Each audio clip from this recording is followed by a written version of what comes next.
நாராயணரே, ஆனால் தாமதமாக வந்து விட்டீர்களே.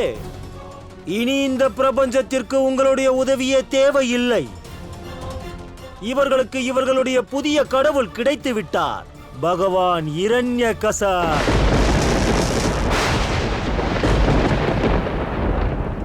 இரண்யகசிபு அன்பினால் செய்யப்படும் சிலைதான் பக்தர்களுக்கும் பகவானுக்குமான பாலமாக விளங்கும். ஆனால் இந்த சிலையை செய்தவரின் மனதில் அன்பு இல்லை, அச்சம் இருந்தது, காதல் இல்லை, துன்பம் இருந்தது.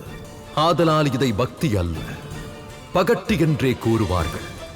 இந்த ஆணவத்தின் அழிவு உறுதியானது. அழிவா? எனக்கு அழிவா?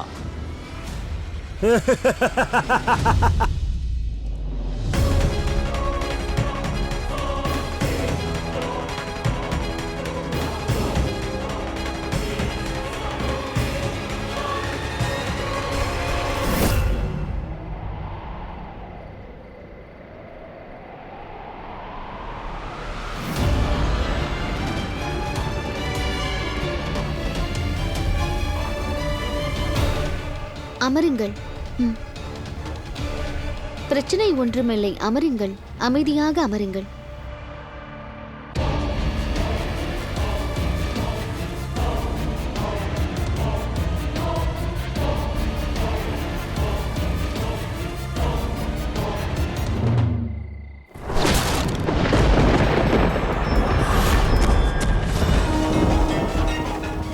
எச்சரிக்கிறேன் தேவேந்திரா, நான் தங்களை இந்த பாவத்தை செய்ய விட மாட்டேன்.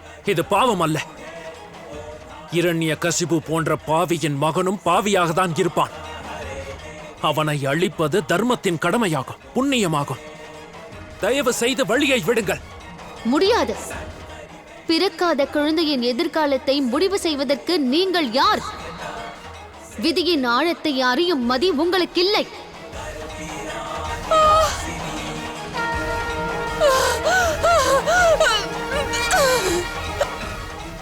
இங்கிருந்து சென்று விடுங்கள்.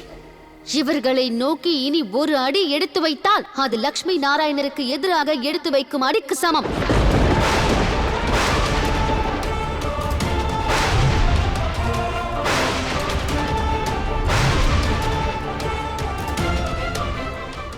மன்னித்து விடுங்கள் தாயே.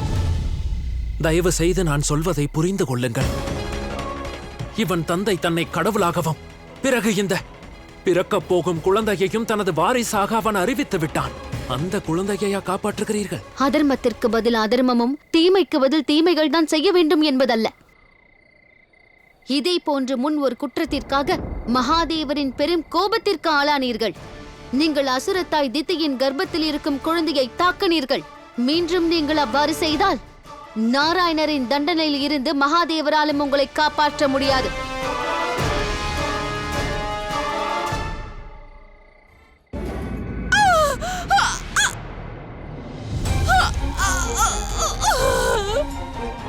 யாராவது வாருங்கள், யாராவது வாருங்கள், எங்களுக்கு உதவி தேவை. எங்க யாராவது உள்ளீர்களா? பொறுத்துக் கொள்ளுங்கள், சற்று பொறுத்துக் கொள்ளுங்கள். இரண்யகசிபுவுக்கு அழிவா? அப்படியென்றால் நாராயணர் அழியப் போகின்றார்.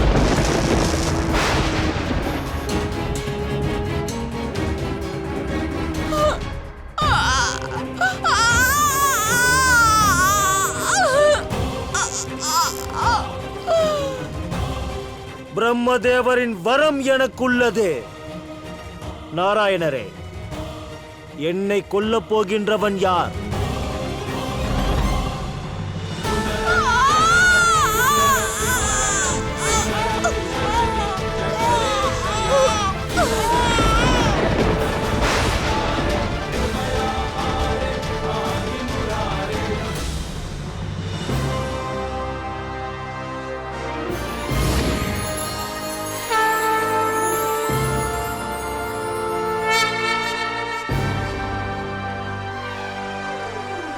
உங்கள் மௌனம்தான் இதற்கான பதில் நாராயணரே. பிரபஞ்சத்தின் இந்த புதிய கடவுளை எவராலும் அழிக்க முடியாது. என்ன ஒரு அழகு, என்ன ஒரு அற்புதமான சிரிப்பு. நானும் என் குழந்தையும் பிழைத்ததே உங்கள் கருணையினால் தான் தேவி. நான் உங்களுக்கு கடன்பட்டுள்ளேன். உங்களால் தான் எனக்கு தாயாகும் பாக்கியம் கிடைத்துள்ளது. நான் அழிவற்றவன். என்னை அழிக்க இந்த பிரபஞ்சத்தில் எவனும் பிறக்கவில்லை.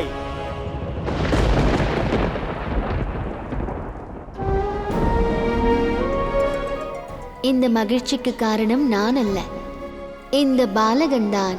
மகிழ்ச்சி எனும் பிரகாசத்தை பிரபஞ்சம் முழுக்க பரப்ப வந்தவன். இவன்தான் பிரகலாதன். இவன்தான் பிரகலாதன்.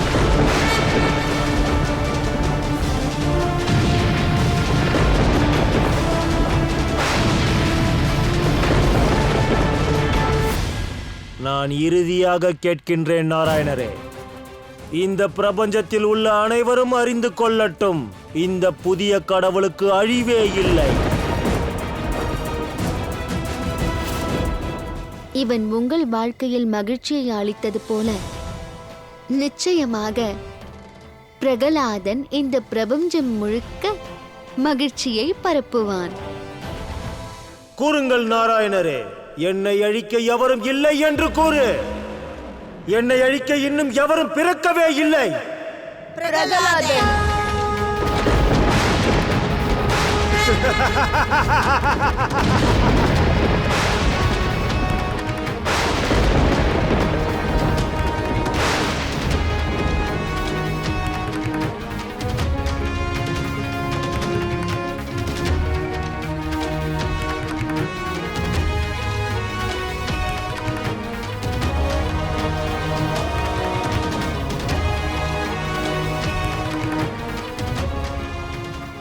உங்களது புனிதமான அழகும் கருணையும் போல இவனது பெயரும் சிறப்பாகவே உள்ளது. பிரகலாதன், பிரகலாதன், பிரகலாதன். பிரகலாதன்.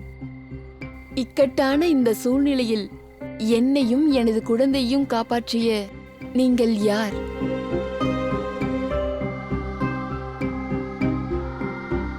ஒரு சாதாரண பெண் நான். அதனால்தான் இன்னொரு பெண்ணின் வலியை புரிந்து கொண்டேன். தங்களது துன்பத்தை கண்டதும் உதவி செய்தேன். அவ்வளவுதான். யார் நீங்கள்? ஒரு சாதாரண பெண் கூறியதால் மட்டும் தேவராஜா இந்திரன் என்னை விட்டு சென்றிருக்க மாட்டார். சூரியனின் ஒளியையும் ஒரு நபரின் பெருமையையும் மறைக்க இயலாது. உண்மையை கூறுங்கள் தேவி, யார் நீங்கள்?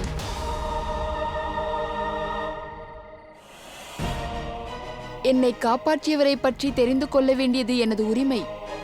நில்லுங்கள் தேவி, நீங்கள் இவ்வாறு செல்லக்கூடாது.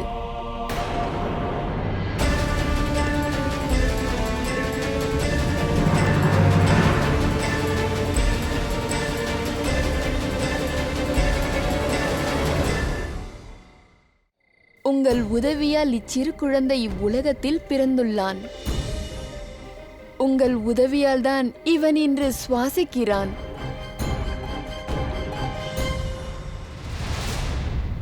இவன் மீது ஆணையாக உண்மையை கூறுங்கள், யார் நீங்கள்?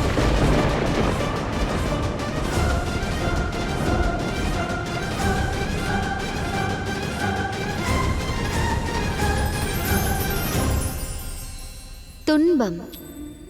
அதை நாம் வலி, கஷ்டம், சோகம் என்று பலவாறு அனுபவிக்கிறோம். உண்மையில் அந்த சோகம் துன்பம் அல்ல, அது நமக்கு ஒரு பெரும் பொறுப்பை அளிக்கிறது. எப்படி தாய் தந்தையார் அவர்களது வாழ்க்கையில் எவ்வளவோ கஷ்டங்கள், துன்பங்கள், பிரச்சனைகளை சமாளிக்கிறார்களோ அனைத்தையும் தங்களின் குழந்தைக்காகவே அவர்கள் பொறுத்து கொள்கிறார்கள். அதைப்போல இப்பிரபஞ்சத்தின் மனிதர்களின் கடமை என்ன தெரியுமா? அவர்கள் அனுபவித்த துன்பம் மற்றவர்கள் அனுபவிக்க விடக்கூடாது. ஏனெனில் நமது துன்பம் நம்மோடு முடிந்து போனால் இப்பிரபஞ்சம் ஆனந்தமாக சொர்க்கமாக திகழும்.